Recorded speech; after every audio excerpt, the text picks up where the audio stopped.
Hello दोस्तों, आज हम इस वीडियो में छत्तीसगढ़ में जो एससीवीटी परीक्षा आयोजित होती है 2022 में जो आयोजित हुई थी, सितंबर माह में जो पेपर हुआ था, सब्जेक्ट था वर्कशॉप कैलकुलेशन एंड साइंस का, और जितने भी 1 साल वाले ट्रेड थे उन सभी के लिए पेपर कॉमन था। इसमें टोटल 6 क्वेश्चंस हैं, उसका पूरा सॉल्यूशन हम इस वीडियो में देखने वाले हैं। सबसे पहला क्वेश्चन आप देख पा रहे हो कि 1 पाउंड में कितने किलोग्राम होते हैं। ये रहा इसका पूरा सॉल्यूशन। 1 पाउंड में 0.454 किलोग्राम होते हैं। ये क्वेश्चन बहुत इंपॉर्टेंट है, कई बार पूछा गया है। सेकंड क्वेश्चन है तापमान की सीजीएस मात्रक क्या होता है। तो तापमान का जो सीजीएस मात्रक है वो डिग्री सेल्सियस है, और अगर पूछा जाता है कि तापमान का एसआई मात्रक क्या है तो वो डिग्री केल्विन होगा। अगला है फिल इन द ब्लैंक्स में। ये फर्स्ट क्वेश्चन में ही उसने आपको फिल इन द ब्लैंक्स करके क्वेश्चन पूछे हैं। अगला है संख्याओं का गुणनफल।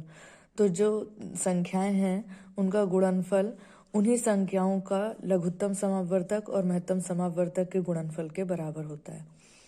अगला फोर्थ है, इसमें भिन्न 4/5 का व्युत्क्रम भिन्न क्या होगा।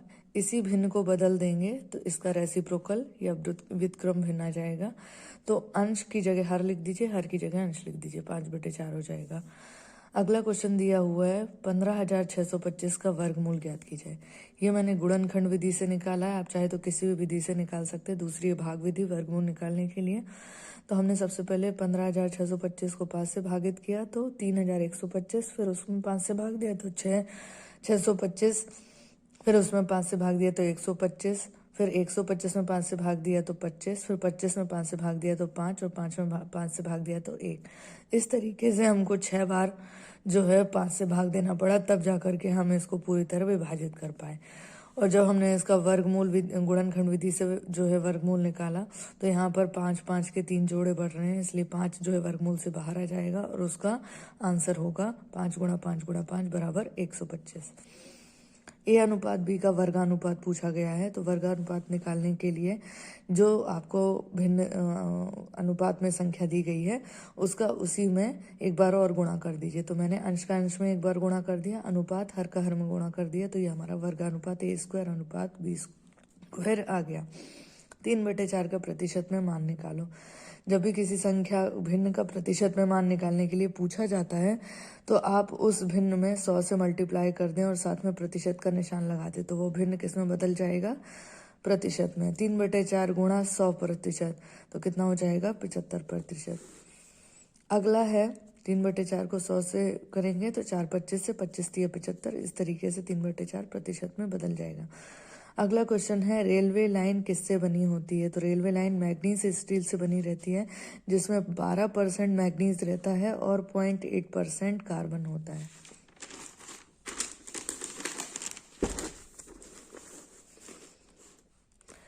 अगला क्वेश्चन है दूरी एक कौन सी राशि है। तो दूरी एक अदिश राशि है, क्योंकि दूरी जो है किन्हीं दो बिंदुओं की दूरी ले ली जाए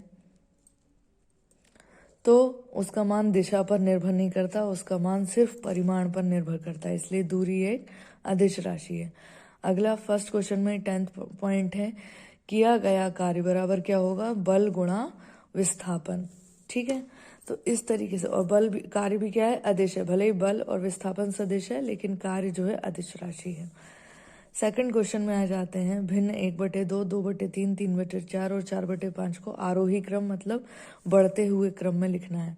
तो बढ़ते हुए क्रम में लिखने का इसका तरीका ये है कि इन संख्याओं के जो हरों की संख्या है, जैसे पहले वाले में 2 है, दूसरे वाले में 3 है, तीसरे वाले में 4 है, चौथे वाले में 5 है, इन सब हरों का क्या निकाल लो आप, लघुत्तम समापवर्तक। ये गुणनखंड विधि से मैंने इनका क्या निकाला है, लघुत्तम समापवर्तक। और लघुत्तम समापवर्तक निकालने के बाद इन संख्याओं को के हरों को उस एलसीएम के बराबर बनाइए। जैसे पहले वाली जो भिन्न है वो 1/2 है, इसका हर एलसीएम हमारा कितना आया है, 60। तो उसको 60 बनाने के लिए हमें क्या करना पड़ेगा, 2 में अगर 30 से गुणा कर देंगे तो वो 60 हो जाएगा। तो हमने 30 से जो संख्या से नीचे गुणा करेंगे उसी से ऊपर भी गुणा करेंगे। इस तरीके से ये भिन्न 1/2 को हम 30/60 से लिख सकते हैं। 2/3 में हमें किससे गुणा करना है, 20 से ऊपर और 20 से नीचे, तो क्या हो जाएगा 40/60। 3/4 में हमें 15 से गुणा करना है ऊपर नीचे, तो ये नीचे 60 आ जाएगा और ऊपर 45। इसी तरीके से 4/5 में 12 से गुणा करेंगे ऊपर नीचे, तो ये 48/60। अब सभी संख्याओं में हर समान है, तो हम अंश वाली संख्या के बेसिस पर बता सकते हैं कौन सी संख्या बड़ी है, कौन सी संख्या छोटी है। इन सब में सबसे छोटी संख्या है 30, फिर 40, फिर 45, फिर 48। तो अब इनको हम इस ऑर्डर में नहीं लिखेंगे, जो हमारा मूल रूप से जो क्वेश्चन दिया गया था उसी के फॉर्म में लिखेंगे, क्योंकि ये इसके बराबर है तो इसकी जगह पर ये लिख सकते हैं, इसकी जगह पर ये लिख सकते हैं, इसकी जगह पर ये लिख सकते हैं और इसकी जगह पर ये लिख सकते हैं। तो इस तरीके से ये आरोही क्रम में सबसे पहले सबसे छोटी भिन्न, फिर उससे बड़ी, फिर उससे बड़ी और सबसे बड़ी। अगला सेकंड क्वेश्चन है 7921 का वर्गमूल भाग विधि से ज्ञात करना है। आप दो तरीके से वर्गमूल निकाल सकते हैं, एक है गुणनखंड विधि और दूसरी है भाग विधि। तो 7921 को जब हम भाग विधि से निकालेंगे तो सबसे पहले ये पूर्णांक संख्या के जोड़े बनाएंगे। जोड़े हमेशा कहाँ से बनाए जाते हैं? राइट साइड से। तो 2 और 1 को एक जोड़े में लिख दिया, 7 और 9 को एक जोड़े में लिख दिया। अब 79 में हमको क्या करना है? ऐसी संख्या से यहाँ पर लिखो, वही संख्या हमको ऊपर भी लिखनी होगी, ये हमारा भागफल होगा। तो दोनों संख्याओं का गुणनफल इस संख्या के बराबर या इससे कम आना चाहिए। 8 का 8 में गुणा करेंगे 64 आएगा, अगर 9 ले लेंगे तो 9 में 81 हो जाएगा, जो कि इससे ज्यादा हो जाएगा। तो ये 64 हो गया। 79 में से 64 घटाएंगे 15 बचेगा। इस 8 को यहाँ आकर जोड़ देंगे तो ये 16 हो जाएगा। फिर उसके बाद 21, क्योंकि हमने जोड़े बनाए तो संख्या भाग में जैसे एक एक करके उतरता है, यहाँ पर पूरा जोड़े से संख्या उतरेगी, तो ये कुल संख्या हो जाएगी 1521। अब इस 1521 को पूरी तरह विभाजित करने के लिए अगेन हम यहाँ पर जो संख्या लिखेंगे वही संख्या हमको यहाँ लिखनी है, और इस 9 का इस पूरे 169 से क्या होने वाला है? गुणा, जो कि आने वाला है 1521। तो इस तरीके से ये संख्या पूरी तरह से विभाजित हो जाएगी। तो भाग विधि से 7921 का वर्गमूल क्या आया? 89। ये रहा हमारा आंसर। अगला क्वेश्चन है क्वेश्चन नंबर 3, x और y का मान ज्ञात कीजिए। तो आपको ये क्वेश्चन दिया हुआ है 3x + 2y = 2, 4x - 3y = 14। आप जो है विलोपन विधि से भी कर सकते हैं, प्रतिस्थापन विधि से भी कर सकते हैं। मैंने यहाँ विलोपन विधि से किया। विलोपन विधि में x या y में से किसी एक को विलोप करना होता है, तो उसको हटाने के लिए अगर हम इस पूरे ऊपर वाले समीकरण में 3 से और नीचे वाले समीकरण में 2 से मल्टीप्लाई कर दें, तो ऊपर वाला समीकरण 3 से गुणनफल होने के बाद 9x + 6y + 6 = 6 हो जाएगा, और नीचे वाला समीकरण 8x - 6y = 28 हो जाएगा। यहाँ प्लस का 6y है या माइनस का 6y है, ये कैंसिल आउट होगा। यहाँ पर हो जाएगा 17x = 34, x = 34/17, तो x बराबर आ जाएगा 2। इस x का मान दोनों समीकरण में से किसी एक में रखने पर यहाँ पर 3x, x का मान 2 + 2y = 2, 6 + 2y = 2। तो यहाँ पर 6 को जब उस साइड भेजेंगे तो 2y = -4 और y = -2। इस तरीके से x और y दोनों का मान निकल जाएगा। ये विलोपन विधि थी। अगला क्वेश्चन है धातु और अधातुओं में हम आपको कुछ अंतर लिखना है। धातुएं कैसी रहती हैं? चमकदार, उसमें चमक होती है। अधातुएं चमकीली नहीं होती हैं, ठीक है। लेकिन इसमें एक अपवाद है कि आयोडीन जो है चमकीला होता है। फिर इसके बाद धातुएं में क्या क्या आ जाएगा आपका? जितनी भी लोह और अलोह धातुएं हैं, जैसे लोहे की बात कर ली जाए तो स्टील की बात कर लिए जाए, या उसकी मिश्र धातु स्टेनलेस स्टील की बात कर ली जाए, या फिर जो है आपका कॉपर हो गया, सिल्वर हो गया, जिंक हो गया, टिन हो गया, लेड हो गया, ये सब धातुएं। अधातुओं में क्या क्या आ जाएगा आपका? पत्थर आ जाएगा, कागज आ जाएगा, इस टाइप के जो मटेरियल है अधातु में जाएंगे। यहाँ पर जो है धातु में सेकंड पॉइंट है, धातुएं सामान्यतः कठोर होती हैं, लेकिन कुछ धातुएं हैं जिनको चाकू से भी काटा जा सकता है, जैसे लिथियम, सोडियम और पोटेशियम। अधातुएं अधिकतर कठोर नहीं होती, लेकिन अगर एक इसका अपवाद है हीरा बहुत कठोर रहता है, जिसको कांच से काटा जाता है। फिर इसके बाद अगला है धातुएं कमरे के ताप पर ठोस रूप में पाई जाती हैं, लेकिन मरकरी इसका अपवाद है। और अधातुएं ठोस या गैसीय रूप में पाई जाती हैं, लेकिन इसमें भी एक अपवाद है, ब्रोमीन। अगला है धातुओं को पीट कर पतली चादरों के रूप में बदला जा सकता है, और उसका ये गुण आघातवर्धनीयता कहलाता है।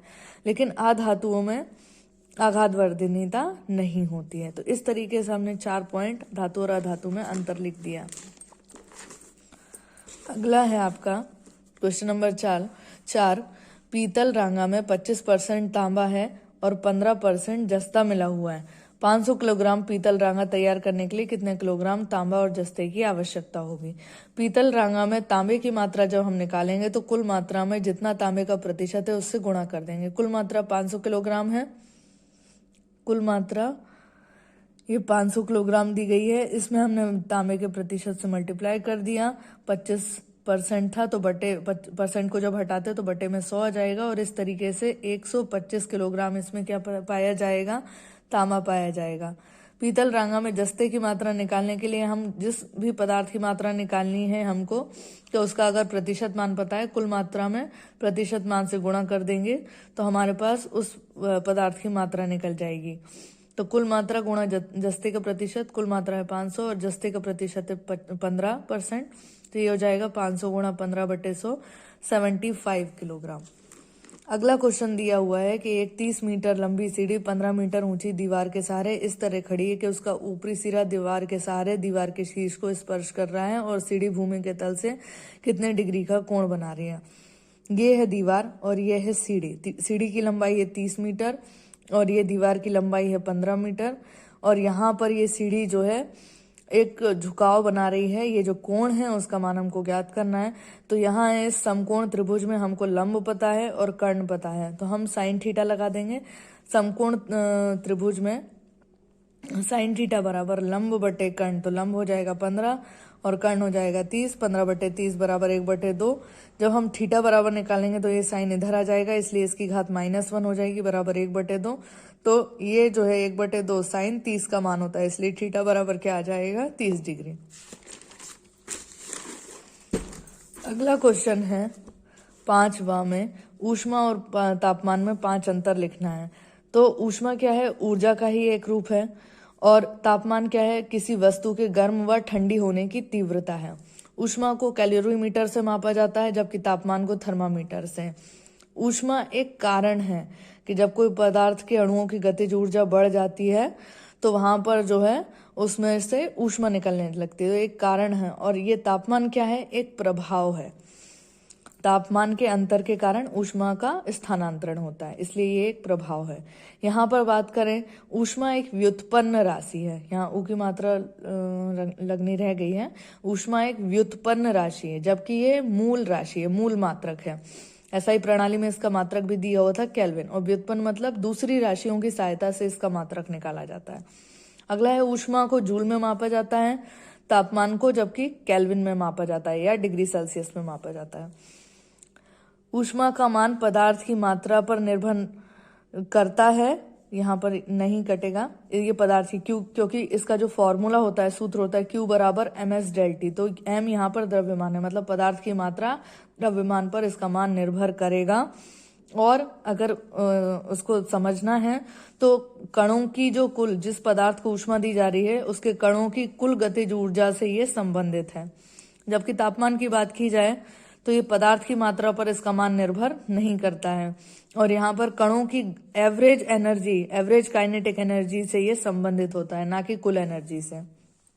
लास्ट क्वेश्चन है आपका, एक शंकु के आधार की त्रिज्या 3.5 सेंटीमीटर है तथा इसकी ऊंचाई 12 सेंटीमीटर है। शंकु का आयतन और उसका वक्र पृष्ठ क्षेत्रफल ज्ञात कीजिए। ये एक शंकु है, ये इसकी तिर्यक ऊंचाई है जिसको L से दर्शा रहे हैं। ये शंकु की ऊंचाई है H और ये इसके आधार की त्रिज्या है। तो ये हमने यहाँ पर जो सिंबल्स यूज किए हैं उसको लिख लिया है। इसके बाद शंकु का आयतन होता है 1/3 πr² L। ये फॉर्मूला आपको याद होना चाहिए। 1/3 पाई का मान है 3.14, आधार का मान है, आधार की त्रिज्या का मान है 3.5 और त्रियक ऊंचाई जो है हम यहाँ पर क्योंकि हमको दी नहीं गई है तो सबसे पहले हमको इस आधार की त्रिज्या और ऊंचाई से त्रियक ऊंचाई निकालनी होगी। हमको आधार की त्रिज्या पता है, ऊंचाई पता है, तो हम ये त्रियक ऊंचाई निकाल सकते हैं। कैसे निकाल सकते हैं, R बराबर L² प्लस H²। R का मान R² प्लस H²। R का मान दिया हुआ है 3.5 का स्क्वायर कर देंगे, 12 का स्क्वायर कर देंगे, इस तरीके से 156.25 जो कि आने वाला है 12.5। तो ये L त्रियक ऊंचाई का मान 12.5 आ गया। इस फॉर्मूले में ये सारी वैल्यूज अब हम रख सकते हैं।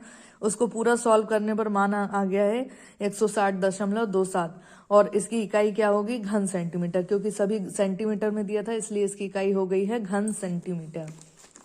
अब इसमें हमको क्या निकालना है, वक्र पृष्ठ का क्षेत्रफल। तो शंकु के वक्र पृष्ठ का क्षेत्रफल का फॉर्मूला होता है pi R L plus pi R square.